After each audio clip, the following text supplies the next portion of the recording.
In this lesson, we're going to start combining chords into chord progressions, which will allow you to make loops that are much more song-like.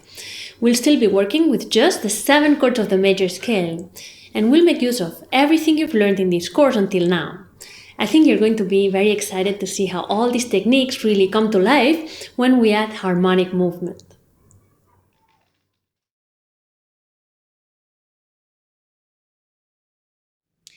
We're going to start by combining just 2 chords at a time, and so our loops will be an alternation between 2 different chords of the major scale. And in this lesson, we're going to start by exploring the possibilities with 2 consecutive chords of the major scale. Like, for example, we could use chords 1 and 2, or chords 2 and 3, or 4 and 5, and so on. Part of the reason I want to use consecutive chords is because this stepwise movement is especially easy to visualize when we are composing our accompaniment parts. But another reason is that every pair of consecutive chords in the major scale produces a very nice result that I think that you're going to enjoy. So the first step is to choose a key and then choose 2 consecutive chords from the major scale. I'll continue by demonstrating in the key of G, and for my first example, I'm choosing chords 1 and 2. And the first thing I want to do is locate the note of those 2 chords in the key of G in my fingerboard. So the note of the 1 chord in the key of G are G, which is the root, then B, D, and F sharp. Then the notes of the 2 chords in the key of G are A, which is the root, then C, E, and G. And so before we start composing our loop, we can spend some time improvising just with the notes of these 2 chords, alternating between them, to learn to see these different sets of notes very clearly, visualizing them in our fingerboard, and also to start getting acquainted with their sound.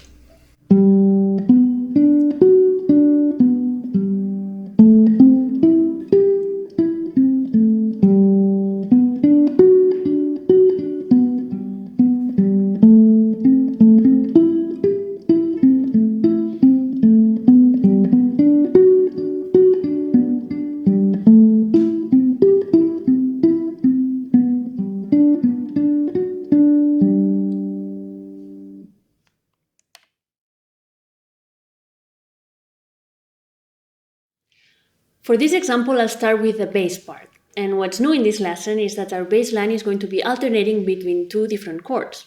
So for my loop, the structure is going to be 1 measure in the 1 chord and 1 measure in the 2 chord. So my bass line is also going to be 1 measure in the 1 chord and 1 measure in the 2 chord. This harmonic movement gives us lots of new creative possibilities for our bass line. But the first technique that I want to explore is a simple transposition of the bass pattern from one chord to the other. So whatever bass pattern we decide on for the 1 chord, we're going to take this exact same pattern and just move everything up 1 scale degree to the 2 chord.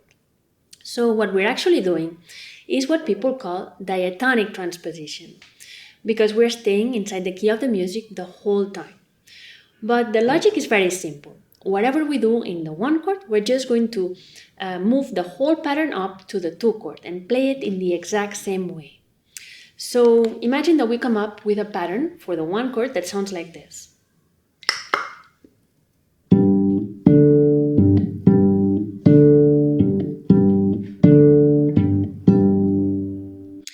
The notes that I'm playing are the root and the fifth of the 1 chord.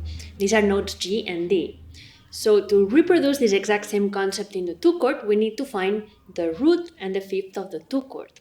And these are notes A and E. So everything just moves up 1 scale degree, and it sounds like this. So now we have 2 different measures, the 1 chord and the 2 chord. And when we connect them together, we have our bass line alternating between these 2 chords.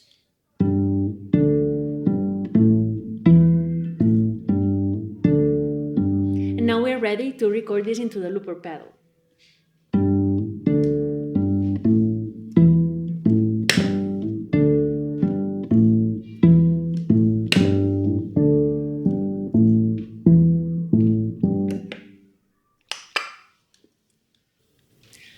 Now let's add an accompaniment layer, and we'll apply the same principle of transposition to move our accompaniment pattern from 1 chord to the other. And I'm going to add 2 both layers, And I'm going to use for the first layer the third of each chord. So in the first measure, when we are in the 1 chord, I'm going to use a note B.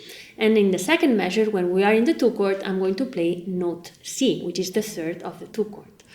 And I'm going to use the same rhythm pattern. It's going to sound like this. And then in the other layer, the other accompaniment layer with the bow, I'm going to play the fifth of each chord. In the first measure with the 1 chord, that's going to be note D. And in the second measure, when we are in the 2 chord, that's going to be note E. So now I'm going to play the looper pedal, and I'm going to record these 2 accompaniment layers on top of the bass line that I already recorded.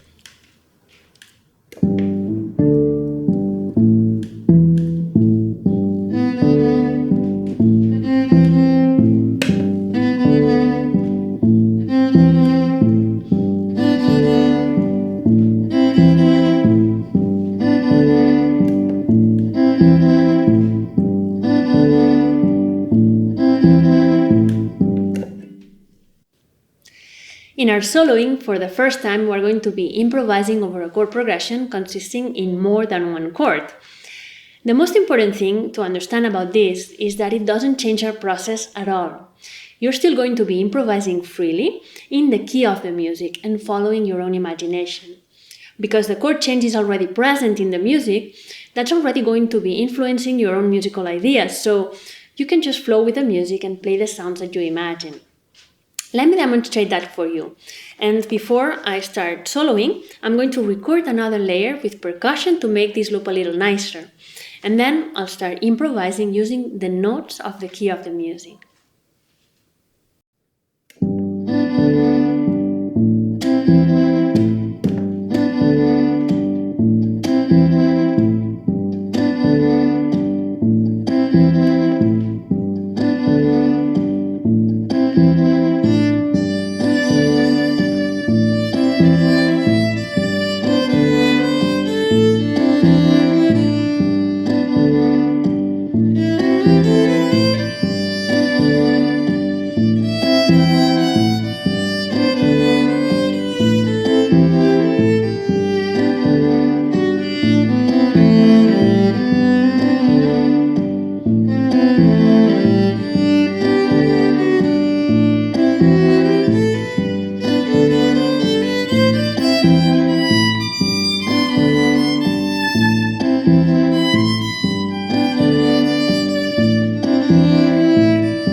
Now let's do another example with consecutive chords, but now we're going to have a downward movement.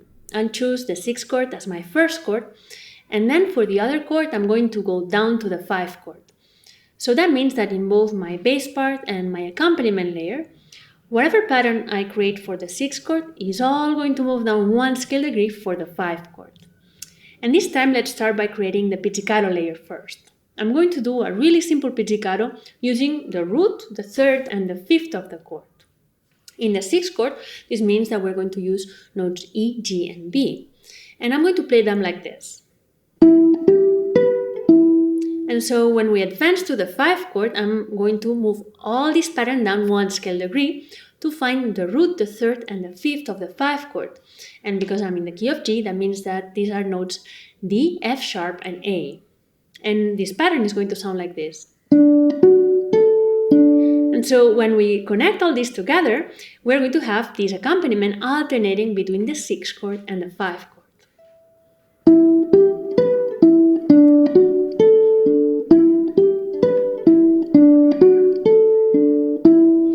And now we're ready to record this into the looper pedal. First, I need to erase what I had from the previous example, clear my track. And I'm going to feel the tempo, start playing before I record.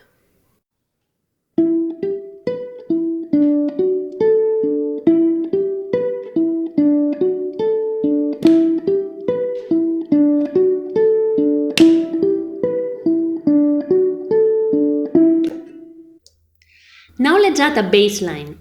Because the chords go by very fast and our pizzicato layer is already very full, I don't want to add a complicated bass line. I'm just going to play the root of each chord on the downbeat to punctuate the chords more clearly. So let's add this bass layer.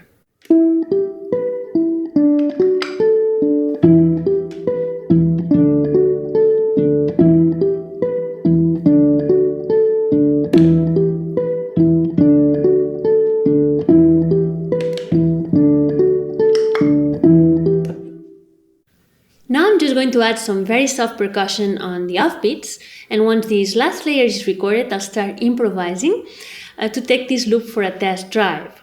And for my solo, I'm just going to use, like in the first example, the notes of the key of the music, and I'm going to follow my intuition. I'm going to be surfing on top of these two chords in the background.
In this lesson, we started creating our first chord progressions using 2 consecutive chords of the major scale. And the technique we've been using in our bass part and also in our accompaniment layer is to simply transpose the entire pattern up or down 1 scale degree to go to the next chord. And we did 2 examples together, one with an upward movement going from the 1 chord to the 2 chord, and we did another example using a downward movement from the 6 chord to the 5 chord. So for your creative assignment, I would like you to create some of your own loops using consecutive chords of the major scale. For now, we are just limiting ourselves to just 2 chords at a time. We're not making longer chord progressions. But the movement can be upward or downward. And for each loop you compose, I encourage you to spend lots of time improvising melodically over your composition. And remember that for your soloing, you can just improvise freely using all the notes of the key. I hope you have a great time finding beautiful pairs of chords.